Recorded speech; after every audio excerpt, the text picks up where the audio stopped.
안녕하세요. 저 인하대학교 사회교육과 김주원이라고 합니다.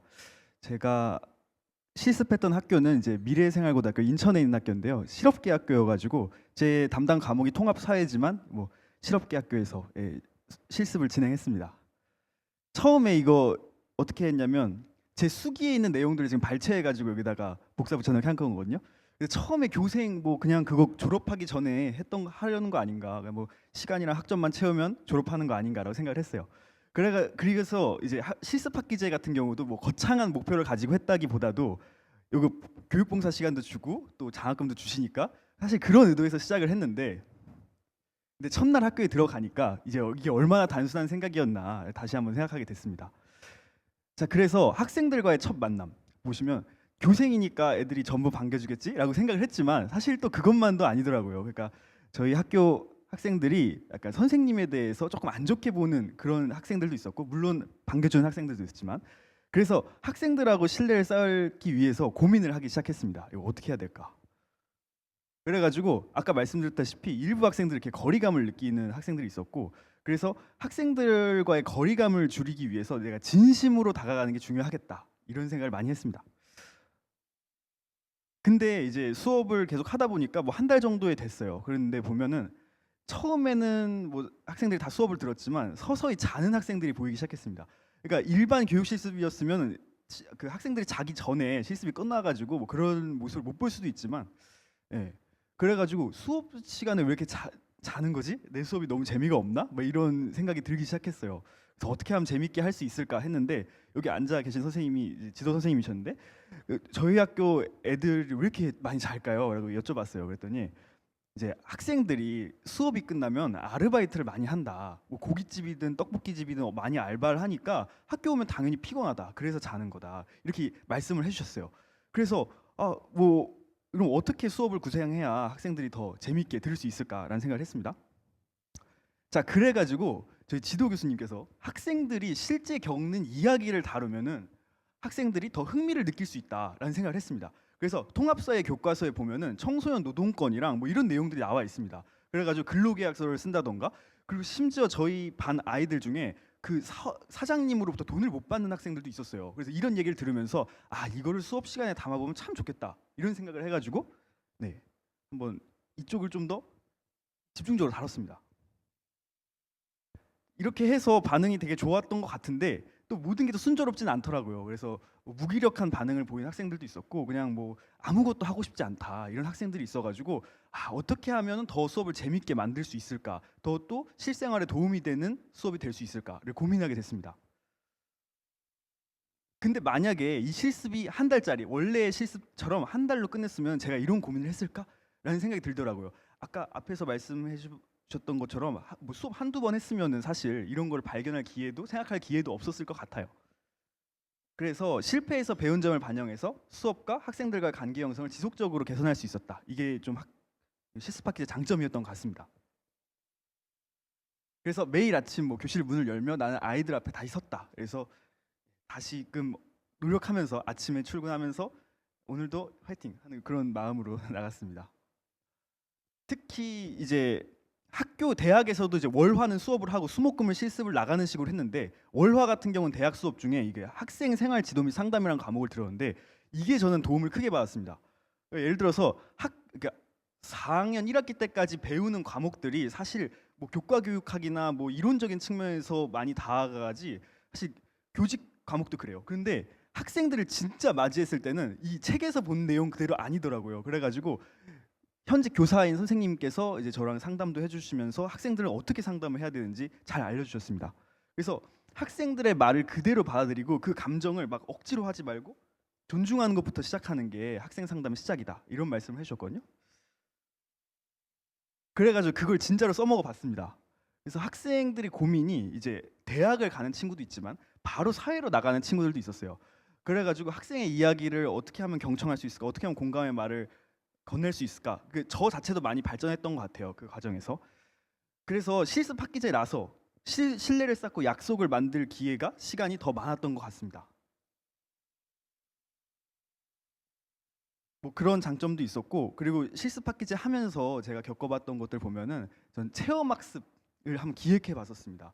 선생님께서 한번 체험학습을 기획할 기회를 주셔가지고 예, 한번 기획을 해봤는데 저는 이제 고등학생 때 체험학습을 가는 게 그냥 어디 놀러 간다라고 생각하고 있었지만 생각보다 뭐 교과 내용도 담고 뭐 이것저것 문서 작성도 해보고 그래서 체험학습을 준비하는 게 생각보다 많은 노력을 필요로 하더라고요. 그래서 들었던 생각이 그 선생님의 일이 단순히 아이들 가르치는 것뿐만 아니라 이렇게 행정문서 막 다루고 이런 것도 있구나라는 걸 느끼게 됐습니다. 그래서 교사는 단순히 수업만 하는 것이 아니라 학교가 원활히 운영될수록 될 수 있도록 책임감을 가지고 뒷받침하는 존재라는 것을 새삼 깨닫게 됐던 것 같습니다. 그리고 뭐 교무행정 연수라던가 그래서 책임감 같은 것도 배우게 됐던 계기가 됐던 것 같고요. 그리고 또 해봤던 경험 중에 하나가 문항 설계였는데 이제 문항 하나하나에 학생들이 무엇을 느끼고 배워야 하는지 고민해야 한다는 것 그걸 선생님들한테 들었거든요. 그래서 교육적 목표의 평가 보면은 단순한 평가가 아니라 학생들의 이해를 돕고 학생들이 얼마나 알고 있는지를 파악하는 문항 설계의 중요성을 다시 한번 깨닫게 됐습니다. 그리고 교사로서의 책임감도 어떻게 책임감도 느꼈던 과정이었던 것 같아요.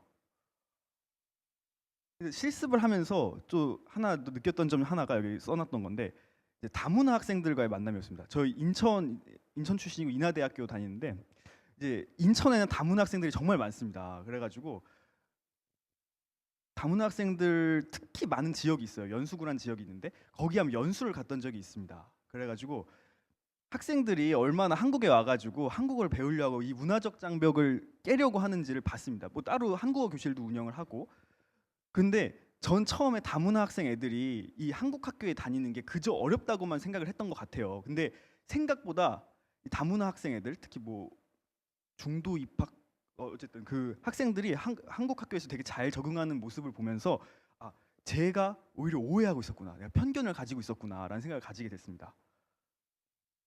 특히 그 러시아 출신의 학생이 있었는데 제가 뭐 러시아 말 정말 짤막하게 뭐그 안녕하세요 정도, 뭐 스트라스부이제 이 정도 했는데 너무 너무 좋아하는 거예요. 그래서 그걸 보면서 교사의 역할이 학생들에게 얼마나 친근하게 또 배려심 있게 다가가는 게 중요하다라는 생각을 하게 됐습니다.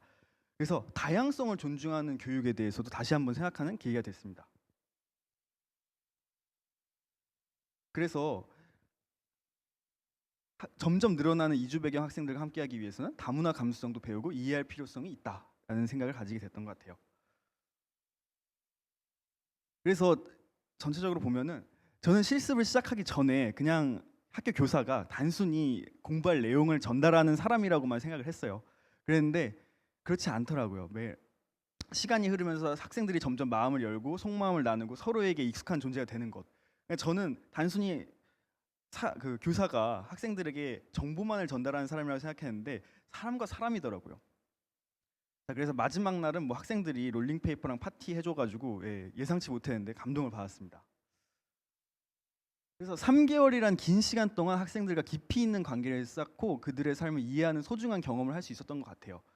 그래서 시간이 여유가 있으니까 관계를 형성할 수 있고 학생들의 삶을 이해할 수 있는 기회도 있었고 진정한 배움이라는 걸 느꼈던 것 같습니다.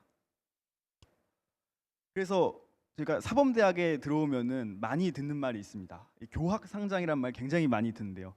가르치면서 배우고 학생도 배우면서 나도 가르치고 서로 커가는 성장하는 걸 교학상장이라고 하는데요. 그래서 불량하다고 여겼던 학생들, 뭐 약간 담배를 피다던가 뭐 그런 불량한 학생들도 내면을 들여다보면은 진심으로 소통할 때 변화를 이끌어낼 수 있었고, 그리고 교사의 역할에 대해서도 다시 한번 생각했고 학생들과 함께 고민하면서 교사로서도 다시 성장할 수 있던 기회였던 것 같습니다. 그래서 학교 현장 실습제는 나에게 가르침의 의미를 되새기고 교사로서의 책임감과 사명감을 깨워준 값진 시간이었던 것 같습니다.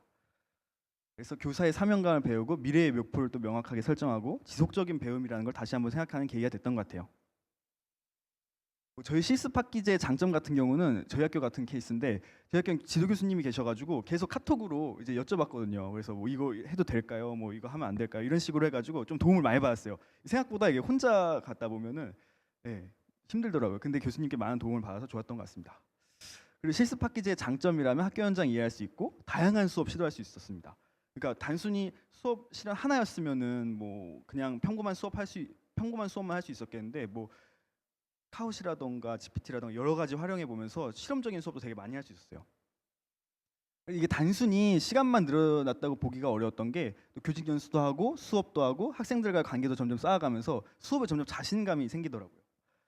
그리고 교직 문화에 대한 이해가 더 늘어났습니다. 가만 보니까 수업은 학교에서 그냥 일부에 불과했던 것 같아요. 그리고 선생님들과의 관계가 처음엔 왔다 갔다 하는 손님이었다면 그래도 이웃 사촌 정도는 되지 않나라는 생각이 들더라고요.